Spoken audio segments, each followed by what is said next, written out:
Welcome. Today, I'll show you how to quickly react to any message on the Telegram app for PC, especially with the new update that makes this process simpler than ever.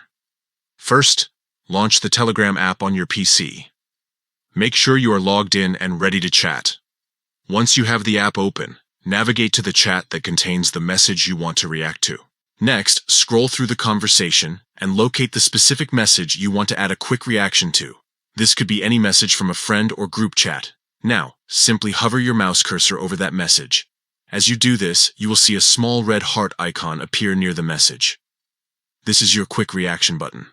Click on the red heart, and just like that, your reaction will be sent and displayed below the original message. This feature lets you instantly express your feelings or acknowledgement without typing a single word. It's that straightforward. This new Quick React feature on Telegram for PC brings an easy and fast way to engage with messages during your chats. No more fussing with menus or long presses, just a simple hover and click for instant feedback.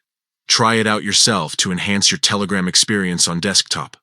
Reacting to messages helps keep conversations lively and interactive with just a quick gesture. Enjoy this new update and stay connected with your friends and groups in the most expressive way possible on Telegram PC.